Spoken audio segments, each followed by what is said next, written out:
Hello everyone, मैं doctor विजय श्रीवास्तव अपने YouTube channel मिस्कम 30 पर आप सभी का स्वागत करता हूँ। बायोमॉलिक्यूल्स के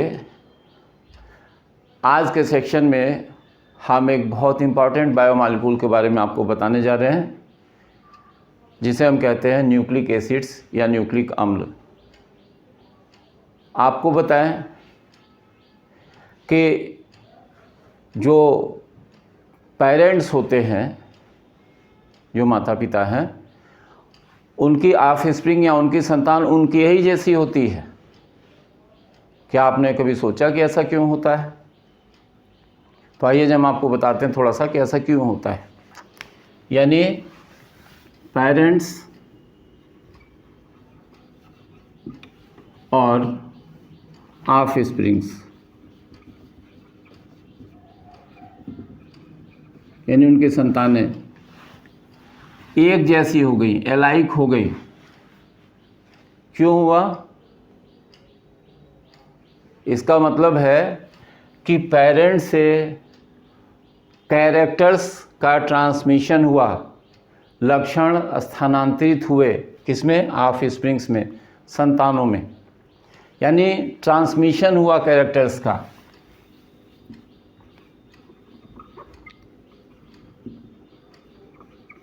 ट्रांसमिशन ऑफ कैरेक्टर्स। माता पिता जैसी संतान हुई, इसका मतलब कि कैरेक्टर्स का ट्रांसमिशन हुआ। माता पिता से लक्षण, पेरेंट्स से कैरेक्टर्स ऑफस्प्रिंग्स में गए, और यही ट्रांसमिशन ऑफ कैरेक्टर, ये क्या कहलाता है? हेरिडिटी।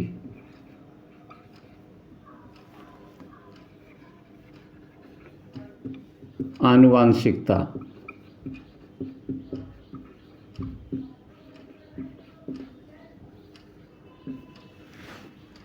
अब हमको ये जानना है कि एक्चुअली ये कैरेक्टर्स कैसे ट्रांसमिट हुए, कैसे गए ऑफस्प्रिंग्स में। तो आपको पहले मतलब लिविंग ऑर्गेनिज्म की या किसी भी लिविंग ऑर्गेनिज्म की बॉडी के बारे में थोड़ा समझना होगा। तो देखते हैं पहले, मान लिया कि एक लिविंग ऑर्गेनिज्म है,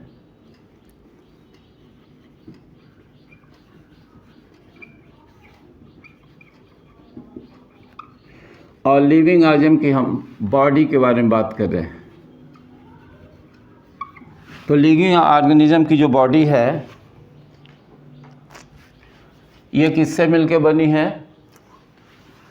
बॉडी बनी हुई है कुछ सिस्टम्स से।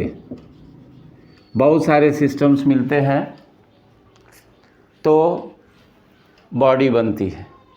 ये सिस्टम्स किससे बनते हैं? सिस्टम्स बनते हैं ऑर्गन्स से।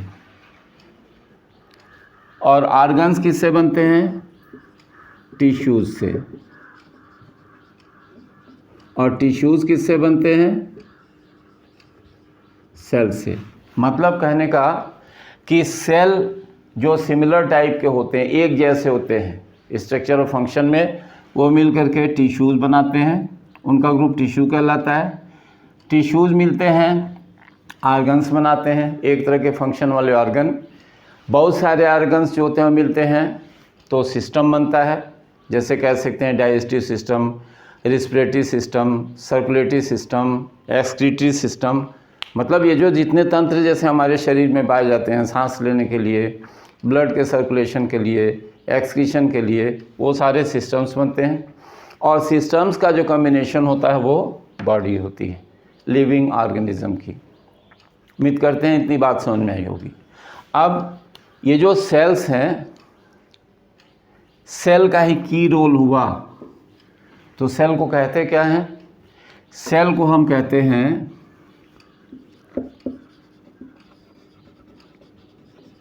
Structural and functional unit of life, ये कहते हैं। यहाँ एक चीज़ बता दें कि यहाँ जो प्रिंसिपल फॉलो हुआ उसको हम कहते हैं लाइक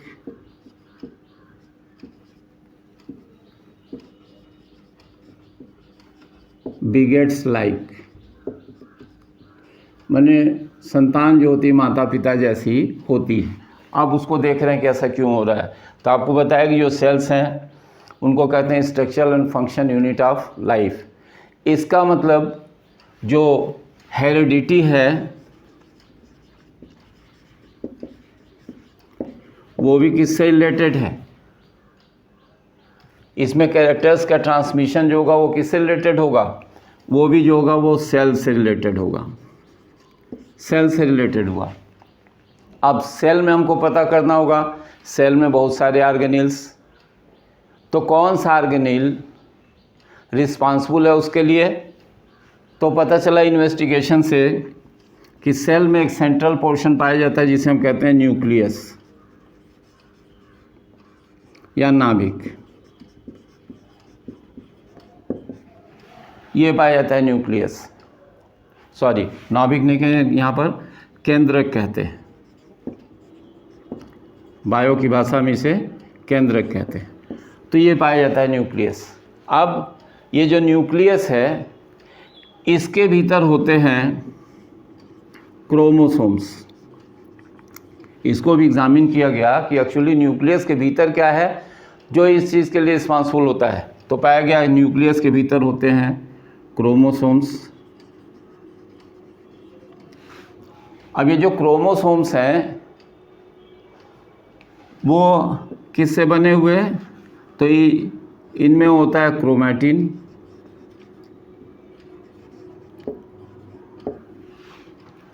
और क्रोमैटिन किससे बना, न्यूक्लियोप्रोटीन से।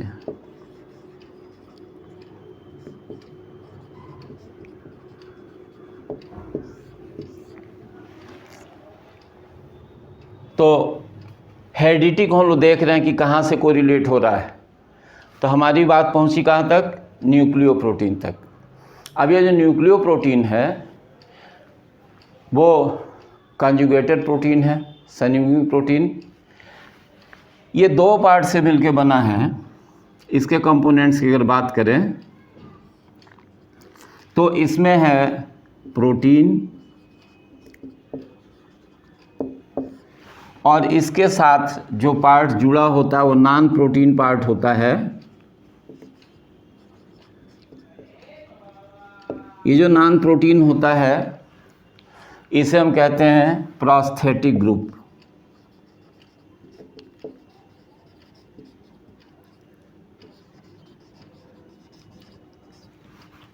जो नॉन प्रोटीन पार्ट हुआ वो कहलाया प्रोस्थेटिक ग्रुप। और ये जो प्रोस्थेटिक ग्रुप होता है इस केस में इसको हम कहते हैं या जिस नाम से जानते हैं वो है न्यूक्लिक एसिड्स।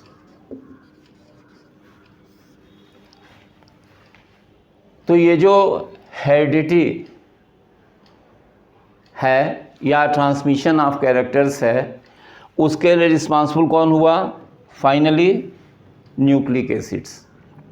यानी कह सकते हैं कि न्यूक्लिक एसिड्स क्या हैं, जेनेटिक मटेरियल हैं।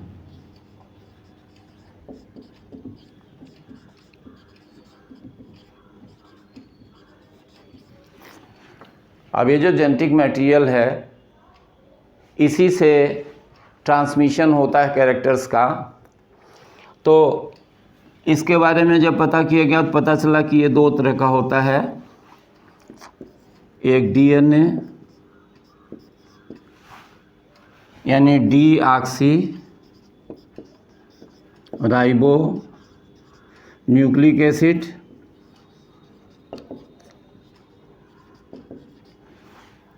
और दूसरा है RNA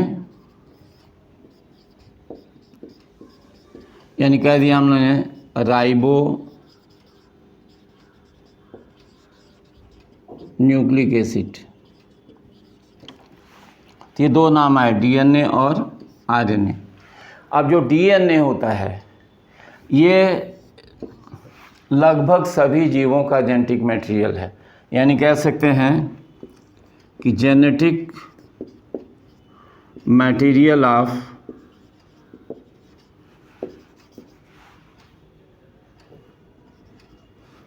almost all living organisms, लगभग सभी जीवों का जेनेटिक मटेरियल है। जबकि आरएनए क्या है, ये भी जेनेटिक मटेरियल है, लेकिन किसका? जेनेटिक मटेरियल ऑफ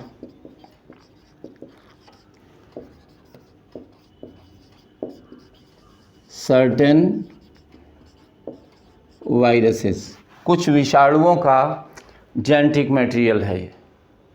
तो ये बताया कि न्यूक्लिक एसिड्स क्या हुए। बायो के हिसाब से चलें तो न्यूक्लिक एसिड सेल के न्यूक्लियस में पाए जाते हैं, क्रोमोसोम्स में। क्रोमोसोम्स किससे बने? क्रोमैटिन से। क्रोमैटिन में क्या हुआ? न्यूक्लियोप्रोटीन, और न्यूक्लियोप्रोटीन में एक प्रोटीन पार्ट हुआ और एक नॉन प्रोटीन पार्ट या प्रोस्थेटिक ग्रुप, जिसे हमने कहा न्यूक्लिक एसिड। अब ये जो क्रोमैटिन है, इस क्रोमैटिन के बारे में थोड़ा सा यहाँ हिंट कर रहे हैं। इसको हम कहते हैं डीएनए। आप जब पढ़ेंगे इसके बारे में तो जानेंगे कि ये डीएनए प्रोटीन कॉम्प्लेक्स के नाम से जनरली जानते हैं। और इसमें जो मास का रेशियो होता है डीएनए का, माने न्यूक्लिक एसिड का, और प्रोटीन का लगभग 1:1 होता है। तो अभी डिटेल्स यहाँ नहीं चर्चा करेंगे, हम लोग फोकस करेंगे न्यूक्लिक एसिड्स पर। तो हमने बताया आपको कि न्यूक्लिक एसिड ही जेनेटिक मटेरियल हैं। आरएनए जो होता है वो कुछ वायरसेस के केस में, और बाकी में जो होता है वो डीएनए। तो इस तरह से हमने बताया कि न्यूक्लिक एसिड्स जो होते हैं वो 2 तरह के होते हैं। तो ये तो हम लोगों ने बात किया अभी बायोलॉजिकल एस्पेक्ट की, कि कैसे हमने जाना न्यूक्लिक एसिड के बारे में, और आपको बताएं कि डीएनए का स्ट्रक्चर दिया वाटसन और क्रिक ने और विल्किंस ने, और इन तीनों वैज्ञानिकों को 1962 में फिजियोलॉजी और मेडिसिन के लिए नोबेल प्राइज़ दी गई। तो हम इससे अनुमान लगा सकते हैं कि डीएनए ये आरएनए जो होते हैं वो कितने इम्पॉर्टेंट होते हैं। तो अब हम बात करते हैं इसमें जो केमिकल एस्पेक्ट है उसका।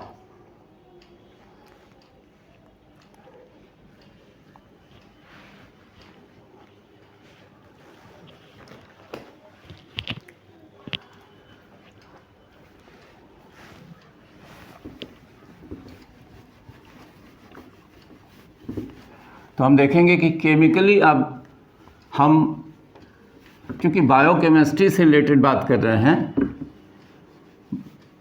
केमिकल एस्पेक्ट ऑफ बायोलॉजी, तो अब हम देखेंगे न्यूक्लिक एसिड्स के बारे में केमिस्ट्री पॉइंट ऑफ व्यू से, और फिर आगे चल के जहाँ जैसी आवश्यकता होगी बायो से को रिलेट करते हुए चीज़ों को आपको बताएंगे। तो न्यूक्लिक एसिड्स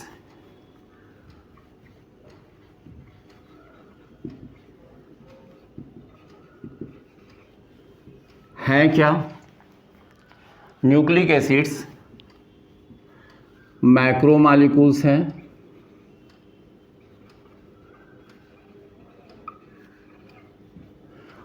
और क्लियर करें तो क्या हो गई ये बायोपॉलिमर्स।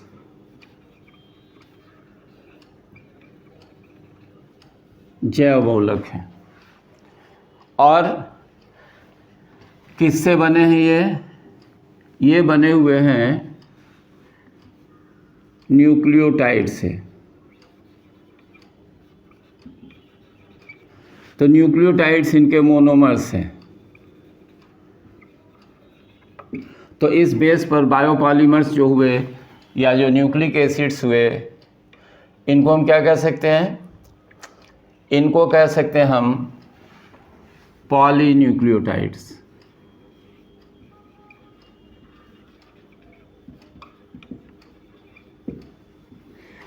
तो ओवरऑल क्या हुआ, न्यूक्लिक एसिड्स बायोमॉलिक्यूल्स हैं और ये बायोपॉलीमर्स हैं या न्यूक्लियोटाइड्स हैं, और ये बने ये पॉलीन्यूक्लियोटाइड्स हैं और ये न्यूक्लियोटाइड से मिलकर के बने होते हैं। अब नेचर की थोड़ा सा कंपोजिशन देख लें। इनमें कंपोजिशन हम एलिमेंटल बात कर रहे हैं, तो इनमें जो एलिमेंट्स होते हैं कार्बन, हाइड्रोजन, ऑक्सीजन, नाइट्रोजन और फास्फोरस। फास्फोरस कंटेंट थोड़ा ज़्यादा होता है। नेचर क्या है इनका, नेचर जो होता है वो एसिडिक होता है। और थोड़ी सॉल्युबिलिटी की बात करें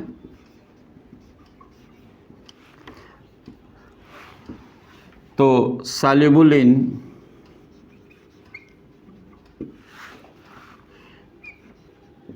डाइल्यूट बेसिस। तो ये कुछ जनरल चीज़ें हमने आपको बताई। अब जो न्यूक्लिक एसिड्स हुए इस तरह से, वो आपको बताया कि बायोमॉलिक्यूल्स हैं या बायोपॉलीमर्स हैं, न्यूक्लियोटाइड से मिलकर के बने होते हैं, और ये दो तरह के हैं, डीएनए और आरएनए। दोनों में ही जो एलिमेंट्स होते हैं वो कार्बन, हाइड्रोजन, ऑक्सीजन, नाइट्रोजन और फास्फोरस। नेचर दोनों का ही एसिडिक है और ये डाइल्यूट बेसिस में सॉल्युबल होते हैं। तो ये हमने आपको जनरल इन्फॉर्मेशन बताया न्यूक्लिक एसिड्स के बारे में।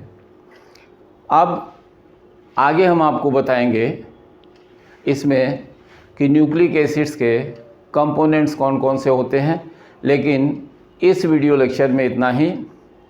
बाकी चीज़ें हम अगले वीडियो लेक्चर में डिस्कस करेंगे। तो आप वीडियोस देखते रहिए और कमेंट्स के माध्यम से अपने व्यूज़ को ज़रूर मेंशन कीजिए। चैनल को अगर लाइक और सब्सक्राइब नहीं किया तो लाइक और सब्सक्राइब कीजिए। आपके कमेंट्स, आपके व्यूज़ हमारे लिए बहुत इंपॉर्टेंट हैं। बहुत बहुत धन्यवाद। थैंक्स।